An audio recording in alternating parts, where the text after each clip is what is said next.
And welcome into the Saints Insider Podcast. Today is Friday, December the 5th. Zach Ewing with Rod Walker, Luke Johnson, and Matthew Paris previewing Saints versus Buccaneers. And I guess the first question is, Luke Johnson, as an LSU grad, are you on the Lane train? Choo-choo! Let's go. Let's do it. I think here's the thing.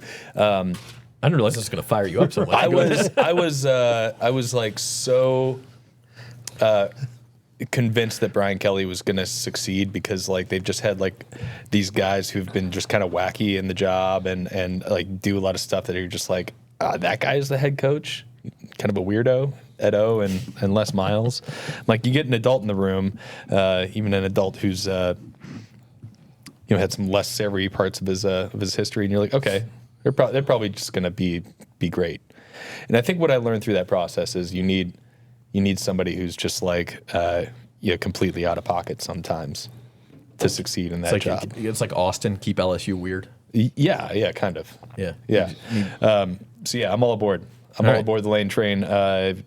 Let's revisit this in a couple years and see if I feel really dumb. I love that enthusiasm. That sets the table well for this show because what our primary topic today is Saints-Buccaneers, which is not the most exciting NFL game I've ever heard of.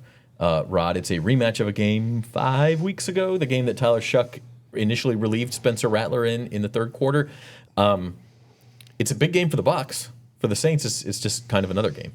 Yeah, I mean, the Bucs are kind of fighting for their lives in the NFC South with the Panthers, which I don't think anybody expected. Well, maybe you, because you're a big I expected it last 2024. year. Yeah, you're a big Panthers guy, but yeah, I mean, it's that trip to Tampa. It's always kind of interesting, I guess. I mean, the team they play well down there sometimes, and so we'll see how this one goes. But I'm not really as excited about this game. As Luke is excited about Lane Kiffin. I mean, there is a connection here. Monty Kiffin was the longtime defensive coordinator for the Tampa Bay Buccaneers. That is a reach. That is a reach, my friend. That's why they pay you the big bucks. I'm trying, okay? Matt, the Saints do play well in Tampa. Spencer Rattler played really well in Tampa for the first half last year. The Saints had the lead in a similar game where the Bucs had to win the NFC South. How important for the Saints would it be to spring an upset, to kind of throw a wrench in the NFC South race? Yeah, I mean, any sign you can point to of this rebuild is making good progress, that would certainly be a data point for them to build on. It's, I think for this game for the Saints is you have to get off to a better start, and you need to see continued progress from Tyler Shough. Like you're at the stage of the season where you've had season-long problems. Can you just get anything going these last 5 games to kind of figure them out? Like if you can say, oh hey, our opening drives were not very good, but in the 5 last games we scored 3 opening drive touchdowns or whatever. We got over 100 yards rushing. Like you just want to see kind of them fix some of these areas that have been bothering them, so you can maybe go into next season, and even if it doesn't translate directly, that how to problem solve a little bit better than what's happening right now. Yeah, I mean, obviously, like, you want to win. You want to play spoiler, especially for a team like the Bucs that's won 4 straight division titles. You want to remind them that you're there and that you're going to be something to be reckoned with in the next couple of years. But, I mean, to me, like, these last 5 games are really, like, you're already eliminated from the playoffs. These last 5 games are about finding out what you have in your new young core. It's great that DeMario's over 100 tackles for, I think, the 11th straight season. It's great that Cam Jordan's got 6.5 sacks. And you're getting some productive play out of these guys. But, like, does Tyler Shough have it? Can you get really reliable starting play out of Quincy Riley and Kool-Aid McKinstry? Can Kelvin Banks continue to kind of assert himself as a really solid left tackle cornerstone player? Like, that is the stuff that really matters in this closing stretch. Like, see what you have in these young players, and really, while you're trying to win every Sunday, like, have an eye on the future and see what you can build around. For me, Luke mentioned all the players, but for me, this is like big for Kellen Moore. I agree. We need to see him, make some adjustments to like Matt was saying, just fix some of these issues that this team has had the whole season. And you want to see some growth in your coach as well. And this is a good time for him to do that. I'm glad you brought that up because I wanted to say something about that too. Like I think I've had faith that that Kellen Moore is going to be okay, but it's been harder to hold on to that. As we've seen, just like some of the stuff come in that's just kind of that's easy to question, whether it's game management, the fact that it took Devon Bailey 13 games or whatever it was, 12 games to really be a factor in this offense after you're sending a 4th round pick for him. There's been some stuff that's like he's got to look into the mirror and figure out some problems too. That's big too. Like these last 5 weeks, I don't think that Kellen Moore is going to be like a one and done coach. I think that's would be an idiotic move by the franchise, and B, just like completely out of character for him. But I think he's got to show some stuff for sure. I mean, I think 2-15 is different than 4 or 5 wins, and you have 3 division rematches left. Can you win one of those? And then you play the dregs of the NFL in the other 2 games in the Jets and Titans. Like, there should be some wins out there. I think, is each individual game important? No. Is it a bad sign if the Saints lose out? Yes, I would say so. I think you got to find something. Right. I think that the whole thing, I think going into the season was like, can you be going up by the end of the year?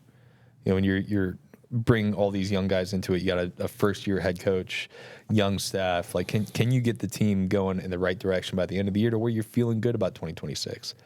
Like, that's to me all that matters. Yeah. Like I want to be like, by the time January 4th hits, and we're there for roster cleanout days. Like, is there reason for optimism?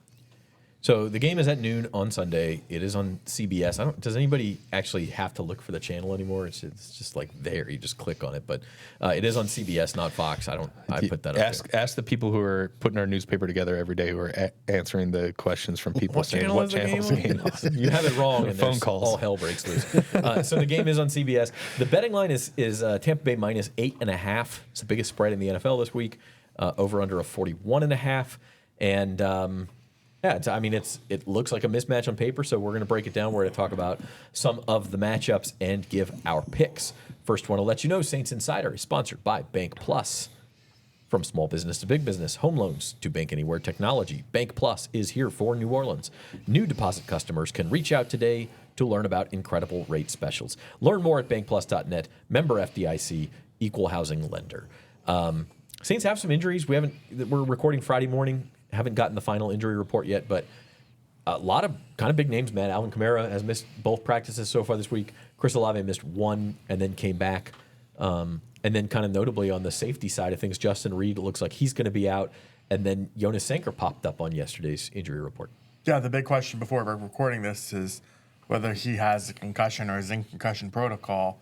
And if Sanker is out and Reed's out, then you're turning to Terrell Burgess and Jordan Howden. And you've already started the year with so many different type of safeties too. So that this is a position that's kind of like center was last year for the Saints. It's the one that's really been kind of stretched a little bit here of late. And I just think that safeties, like, that's a big impact. And then the other one, did you mention Fuaga? I have him on the screen, but I didn't mention him. So Talia Fuaga he's now dealing with another ankle sprain after coming back last week. It's a different ankle, and that's tough for him because he's quietly had a really tough year. I think trying to get used to right tackle again after playing left last year. He's been solid there, but then he's just been hit by a lot of different types of injuries. Yeah, it's ankle, knee, other ankle. Yeah, I think back at one point. And back too. Yeah. Has he been 100% at all this year? You think?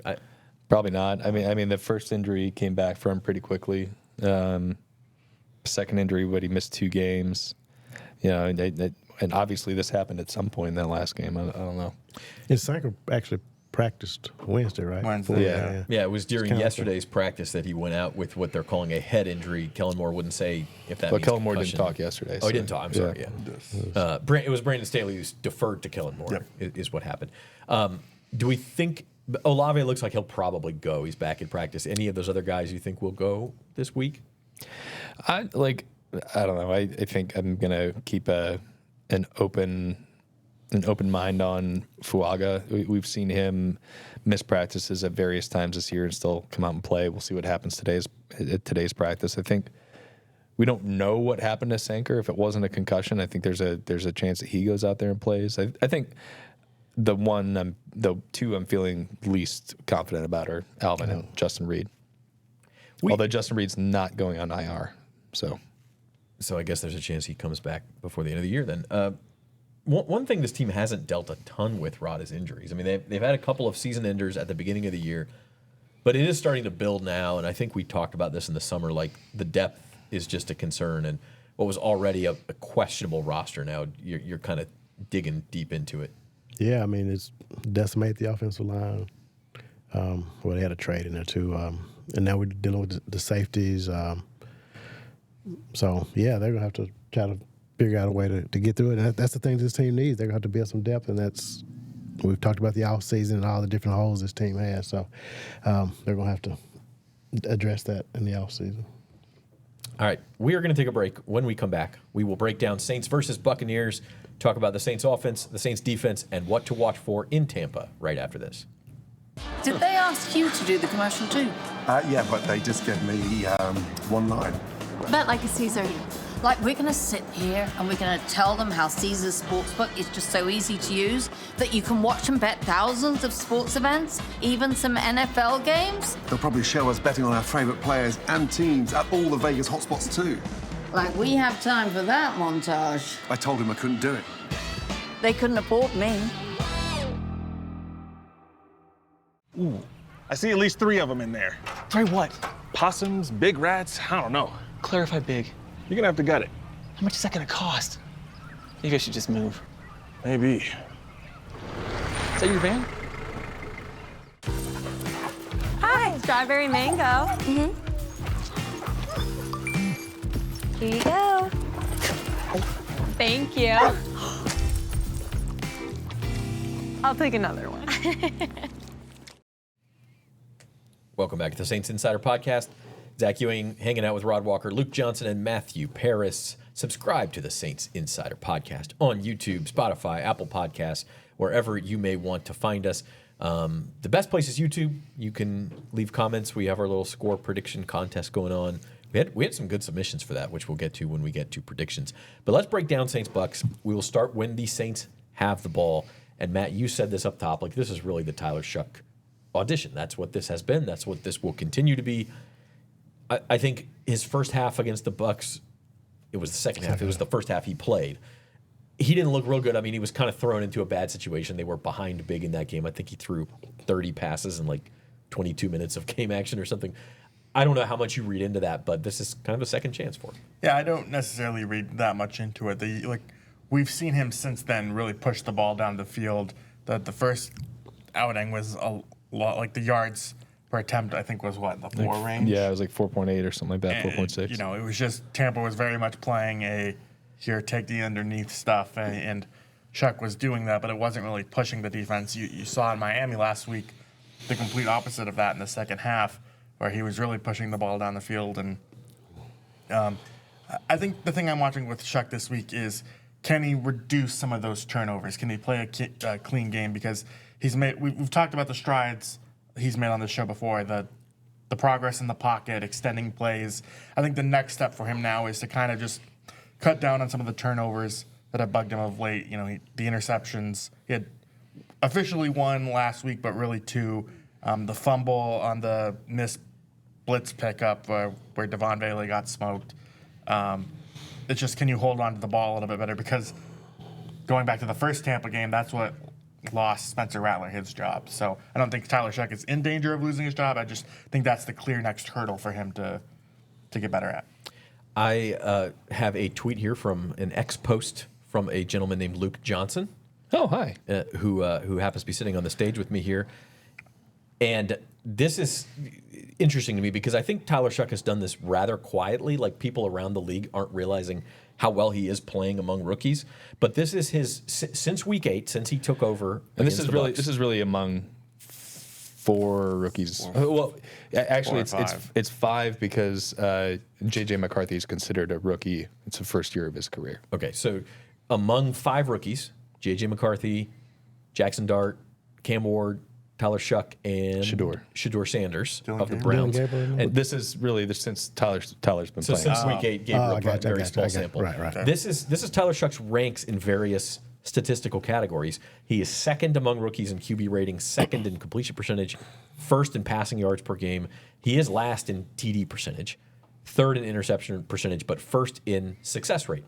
So it's not like he's overwhelmingly the best rookie quarterback out there, but since he took over, he's been acquitting himself pretty well. I think so. Like you want to see more down to down consistency. You want to see the offense. I don't think has scored 20 points since he's been starting, right? Like there's a lot of stuff you still need to see out of him, but like the good is really good, and he's even though you want to see more consistency out of him for a rookie, he's been playing pretty consistent ball. So I don't know. I think there's just like so much about Tyler Shough where people have these really, really entrenched opinions. They saw the wacky throw at the combine. They know he's a 26-year-old rookie. There was a viral clip going around to him this week. It was like all of his like big time highlight throws put to like the NFL Films music, and people were like, oh, okay. And then the other people were like, he's 35 years old already. Like, who cares? So like, there's all this kind of stuff that's working against him. But like, I don't know, man. Like we obviously have watched him very closely, and there's a lot to like. Big time throws, tight window throws, creating, extending plays. He's throwing off platform. If he can refine some stuff, if he can take care of the football a little bit better, there's some plays where the placement on the ball isn't great. Even his first interception against Tampa Bay, it hits Chris Olave in the hands, but if he's placing it correctly, where he's not leading Olave back in the middle of the field, and Antoine Winfield doesn't have a play on it, can't make a pick. Like it's small stuff like that will allow him to become a really good quarterback. But like we said at the very beginning of this thing, like you need to see the high level traits, big throws, ability to move the ball with your legs, make plays with your legs, extend plays, let your guys make plays downfield. We've seen all that. And now can he string it together? Yeah, I would say it just kind of shows how irrelevant the Saints are in the league. Like, for sure. Thought of nationally. I mean, because he is making plays that if this team was good, I mean, people would be talking about him, but they're not, so people aren't talking about him. And if he was a first-round pick, that plays into it too. Just because there's stigma that comes with being a day 2, day 3 pick as a quarterback. I haven't heard a lot about Cam Ward lately either, and I think it's just because the Titans are irrelevant also. But to me, that makes the quarterback's job more difficult. Like when you are you talked about it, Rod. Makeshift offensive line. You traded your number 2 receiver. Your number 1 receiver, we can question as we did on Wednesday's pod whether he's really a number 1 receiver. I mean, your defense is constantly putting you behind. As well as they played at times, the Saints have been behind in every single game. And so the first half last week was the first time I thought, boy, he's kind of struggling. He's kind of going through it a little bit. And then I was impressed. He came out in the second half and as Luke said, pushed the ball down the field, made some plays, got the team back in the game. Yeah, the first half last week was 63 yards offense total. And I agree with you. I think he really struggled those 2 quarters. But I think he really picked it up in the second half. And again, we just got to see him just continue to play like that and throughout the season. And if he can do that, I think this team, I mean, I know I anointed him the savior after the Carolina game, but so I'm still high on him. I think he's going to be a good quarterback. I think his first 6 pass attempts in the second half, it was like 14, 14, 17 touchdown, 14, 11, 15, something like that. For a team that had 0 plays of 10-plus yards in the first half, I think only 1 first down in the entire first half.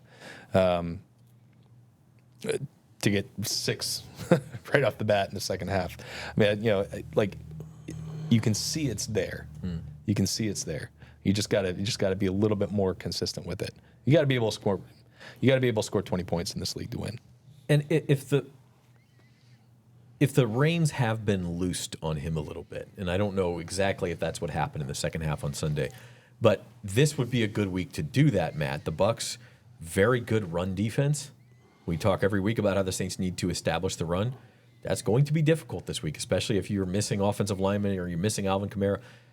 They probably should let Tyler loose a little bit this week. Yeah, though that was the problem in the first meeting is even in the first half when they kind of were running it well, Kellen Moore really got away from it. He said that afterward that he probably should have ran more. I don't know. I just think like Tampa Bay is a really tough matchup, and you've got to really stick with it. But I don't have any confidence that the Saints' run game is going to get going this week. Yeah, me either. So yeah, maybe you do unleash Shough. Maybe you just try and run more play action to see if they'll bite. Just the mere sight of it. But I don't know. I think one of the things that worked well against the Dolphins was working the middle of the field. I'll be interested to see if that continues. Specifically, does Devon Bailey, does he build upon that last game that he had? Do they send Chris over the middle? I think there are some areas where they can, like, some staples of their offense, but I don't know. This is also a tough matchup for them. I don't know if they're going to have a lot of success on offense this week. 7 out of the last 8 games, they haven't topped 90 yards on the ground. And Tampa's, I think, number 6 run defense in the NFL. Don't think it's happening this week. And they have been gettable against the pass. I mean, during their 3-game losing streak, obviously, they faced like 3 MVP candidates at quarterback. It's Drake May, Matthew Stafford, and Josh Allen. And close to 300 yards per game against those guys, which, like, okay. But then last week against the Cardinals with Jacoby Brissett leading the way, they gave up 291 yards through the air, and they won that game by, 3 points? Tampa did. So, I think they are gettable there. It's just it makes things much more challenging on the quarterback when you're one-dimensional. It's when they know you're going to pass the ball. And I think the Buccaneers are going to be able to get the Saints in those situations because this is like the unstoppable force against a stoppable object, Yeah, nothing strikes fear in a defense's heart like play action to Devin Neal. It's the first time. I don't even think it's Devin Neal. I don't think it's running backs. I think you're right. I don't think it's a running backs. I mean, it feels like you could put Jonathan Taylor, Saquon Barkley in this offense, and they'd struggle too. That's what you're saying. Yeah, maybe not to the level that the current running backs are struggling, but I do think that the whole thing just feels broken running the football. And that's kind of what Nussmeier said yesterday. He said it's like he didn't say that the whole thing's broken, but he did say it's a little of everything. I mean, I think it's the offensive line, the backs. I mean, it's a combination of a lot of bad things that are all adding up. Okay, flipping things over to the Saints on defense when the Bucs have the ball. The Saints defense is like fighting. They're playing well. What is the deal with the first drive? Is it a script thing? I mean, what's the deal? What? I don't ever. It's every week. Devon Achane runs for a 29-yard touchdown. They just, even in Carolina, a game they played really, really well, and they gave up a touchdown on the first drive. That was a weird one with some penalties and stuff. But I don't know, Matt. They just don't come out of the gate hard, or it's hard to pinpoint what it could be. Yeah, I mean, maybe they're just teams are game planning. I mean, they face some tough quarterbacks in that stretch, but yeah, this team certainly doesn't seem to lock in until the second drive, and I think that's one of the strides that this defense has made is they're holding teams from touchdowns to field goals. That's a sign of progress, but yeah, you've got to start faster, and I think just being a little bit more disciplined on, we've seen those third down penalties, or third down conversions. Those are the 2 issues I think on the opening drive specifically that have really bothered them, though I haven't looked up the numbers to back that up. I think Miami had 2 of them on that opening drive touchdown. Yeah. If I'm remembering correctly, where they got them into get off the field situations and they couldn't get off. But I don't know. I think the penalties have been a really big issue a lot of times this year, even on opening drives early in games where they're getting stops and having to stay on the field because of bad penalties. I don't know though. I think they're playing okay on that side of the ball. Rushing defense, I think, still leaves some to be desired, even though the overall numbers are pretty good. I mean, especially with players like HN who are really fast perimeter players. I think that works against the Saints' strengths and kind of leans into their weakness. I don't know if Tampa has that kind of player on their roster. Tucker says, "How dare you?" Sean Tucker only plays well in the Superdome and in Buffalo, I think. Right. I think I've been kind of encouraged by what they've done on that side of the ball this year, despite probably not having the roster exactly where they want it. I just think with the Bucs getting with Bucky Irvin back and Chris Godwin, I think that's going to be. And maybe Mike Evans. Mike Evans is back in practice. Three players who did not play in that first game. Neither one of those, they didn't play. So Baker Mayfield's been banged up. Tristan Wirfs is missing practice with an oblique injury. Like, this is a banged up offense, but we mentioned you're also looking at maybe at the beginning of the year what would have been your number 4 and 5 safety starting for the Saints in Burgess and Howden. So there's going to be opportunities, I think, for Tampa Bay to move the ball. Yeah, I just Tampa's numbers on offense are not good this year. Like we just went into all the injuries they've had. They've had a ton of injuries. They were not good in the dome. Their offense. Yeah, 20 points. And but they're 21st in total offense. They're 21st in rushing. They're 19th in passing. 22nd in first downs per game. They're okay in situations. At least on third down, they're 15th, but then they're 25th in the red zone. I think this is an offense that has taken a pretty significant step back from last year when they had Liam Cohen running the show, and the injury part is a big part. They've had significant injuries across the line all year. At one point, their starting center was playing left tackle for them. Mike Evans, I think, has only played in 4 games. Chris Godwin's only been back for the last 2 or 3 games. Bucky Irving's missed a lot of time. They've had to lean on like Emeka Egbuka. But like, I still think that like just they're not as potent as they were a year ago, even when they've been at full strength. I think Baker's shoulder injury has something to do with that because, we went into the first matchup. He's only been dealing with the shoulder injury for 2 games, right? 2 or 3. I think there was some problem before the Rams game, and then he made it worse in that game. No. He's definitely been banged up, but he was an MVP candidate to start the year. He was playing really well. Yeah, I mean, he was an MVP candidate because they were winning games, and because like he had like a lot of those like kind of flashy moments. Like his numbers weren't like crazy through the roof, I just like the overall numbers will tell you that this offense has not been as good this year, even with the injuries. This was the game the Saints had the defense stopped like 7 plays inside the 2-yard line. Right. But unfortunately for them, the first time they actually got the 4th down stop, and then Spencer Rattler threw the 3-yard pick six. And the second time, the Bucs actually did score on 4th down.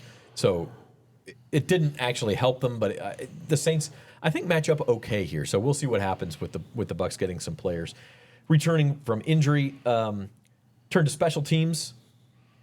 What does Charlie Smith do for an encore? I mean, serious question. How long do you think Kellen Moore would let Smith try a field goal from in the right situation? Well, you could read about that on NOLA.com later today, or as this show is posting, right, Matt? Yeah.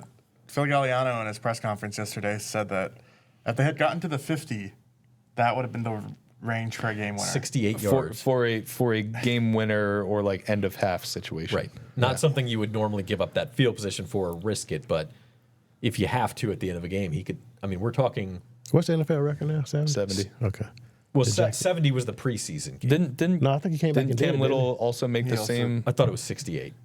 It might be. It's something like 68. that. It's 68. 68 in the regular season. He did make a 70-yarder in the preseason. Okay. I think he'd let him try from 70, maybe indoors, or if the wind was right, or something like that. Again, in a situation where you had to try it. Yeah. And I think he could do it. I mean, that's how big his leg is. I think he's right up there with some of the strongest kickers of the league. It's just, does he have the consistency to make within 40 yards? We haven't seen him try an extra point yet. As the resident meteorologist up here, it's an 88% chance of rain. In Tampa? Okay. Well, that may put a damper on that, but maybe that means we'll get to see it in the Dome the next couple of weeks. We'll get to see Charlie try it. I would love it. I would love it so much. Have some fun, man. Like, you're trying to win the games, but at this point, entertainment's a close second.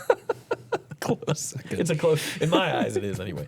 Okay. Until Kellen Moore's reading all those angry tweets after the That game. does need to happen. Just so It needs to happen. just and it don't. wallowing. I mean, it would Kellen be- Moore would get some credit from the fan base for letting Charlie Smith try a 70-yard field goal. I don't care if they win the game. You would get some credit from some of the fan base. All right, it's second down. Let's send Charlie out there for the 70-yard. We're right at our own 48. This is the sweet spot. Okay, keys to the game: Saints-Bucs. Saints could shake up the NFC South with a win. The Panthers are off this week. If the Bucs lose, those two teams are tied for the division lead, and I believe still have both of their games left again. I think they play next week and then again in Week 18, Sunday Night Football. Sunday Night Football. Panthers-Bucs. Can the Saints make this thing interesting? What is your key to the game, Matt? I mentioned it earlier, but Shough avoiding turnovers. I think that, if he does turn it over, that would put the Saints in more of a position to chase the game. We've seen what happens when they've had to chase. Like, you just got to be a little bit better so you aren't falling behind as easily. I'm going to go with just doing everything in their power not to let Baker Mayfield pull a Houdini act in the backfield and extend plays and even scramble for first downs. Where we've seen the Saints team struggle against the Bucs defensively, it's Baker. I think that game last year in the Dome, they converted something like 7 or 8 third and longs, like 3rd and 11s. It was crazy, and a lot of that was Baker getting out of trouble, scrambling for 10, 15, 20 yards. I think those plays are going to be really critical in this game because like I said, as we have seen from the Saints offense, it's really struggled to get to the 20-point mark. So it's going to be incumbent on the defense to kind of keep them within range, like some of these games that we've seen them play this year. Get a stop on the first drive. Can we say that? That's kind of what I was going to say. I just think they got to have something good happen early. I don't think this team, you can't afford to fall behind. And my other thing would be, let's continue to see Devon Vele. Use him and move the chains and be able to get some stuff done on offense. But for me, the main thing is just not falling behind early. This team needs some early momentum, and they can kind of build off of it and maybe get going. All right, prediction time. Last week's winner in the prediction contest was Mr. Chip McDonald, who said 23-20 Dolphins. Pretty good guess. Attaboy, Chip. Honorable mention to John McElroy, said 24-17 Dolphins. Also a good guess. You think it's that John McElroy? Probably not. But if you are, let us know. You can leave your pick in the comments below. And, if you're the closest, we'll shout you out next week. What is your Saints-Bucs prediction? I'll tell you, our boy Jeff Duncan loves him some 19. He loves to pick the Saints to score 19 points. We were this close to having a 19-19 game going into overtime last week, which would have been Jeff Duncan's dream. But alas, pick 2 going the other way instead, finished 21-17. Jeff, this week, picks Bucs 26, Saints 19. That is Jeff's pick. He is not here. He's got the Bucs by a touchdown. And again, they are favored by 8.5. Rod Walker, what you got? I got the Bucs covering. I picked Tampa 27, Saints 10.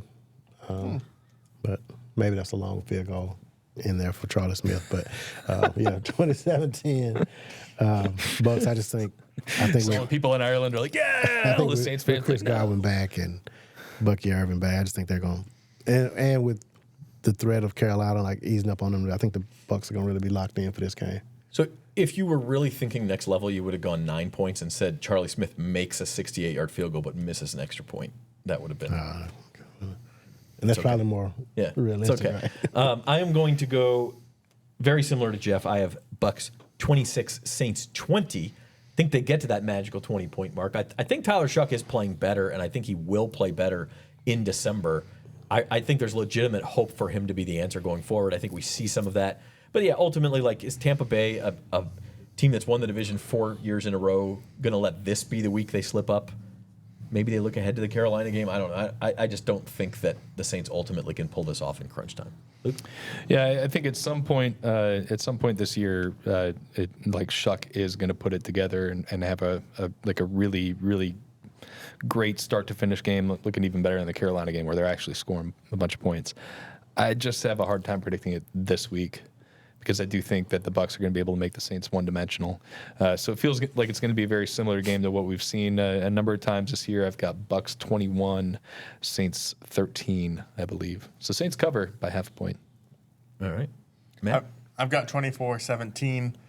We mentioned that New Orleans plays better in Tampa. Maybe that keeps it close as it goes. And then I think Tampa will just do just enough. New Orleans defense is playing better, so I didn't have them blowing the doors off of the Saints. But I still like Tampa by a touchdown. We have now picked all the same result 3 straight weeks. We all picked the Saints to beat Atlanta. That was a loss. We all picked the Saints to lose to Miami. That was a win. And we now all picked the Saints to lose to the Bucs. Well, it was a win for us. It was a win, as in we all got it correct. Yes, it was a correct pick. And so I think Luke, Rod, and I are all 8-4. Matt, you and Jeff are 7-5. Do I have that right? So it's very close, but it's not going to change if we don't have some. I think we're going to have some. We're going to have some variance over these last 4 weeks, I think. But not today. think so? Not today. We've got. Against the Titans or Jets, you could. We'll see be split next week, I think. Yeah, or even the Panthers next week or the Falcons. I think all 4 games. I'd be surprised if all of us pick the Saints or pick against the Saints in any of these last 4 weeks. Okay. Maybe the Titans. Maybe we'll all pick the Saints. Yeah. Well, I mean, it's going to come down to week 18, and we're all tied, and Rod's just like, I just need an edge. Go Saints. What'd you pick? What'd you pick? Okay, I'm going the other way. Some game theory for you on the Saints Insider Podcast. That's going to do it for us today. We will have a post-game show for you Sunday after the Saints play in Tampa Bay. For Matthew Paris, Luke Johnson, and Rod Walker, I'm Zach Ewing. Our producer today was Amelia LaCour. Thank you for watching the Saints Insider. You think Jeff's going to join from Clancy's?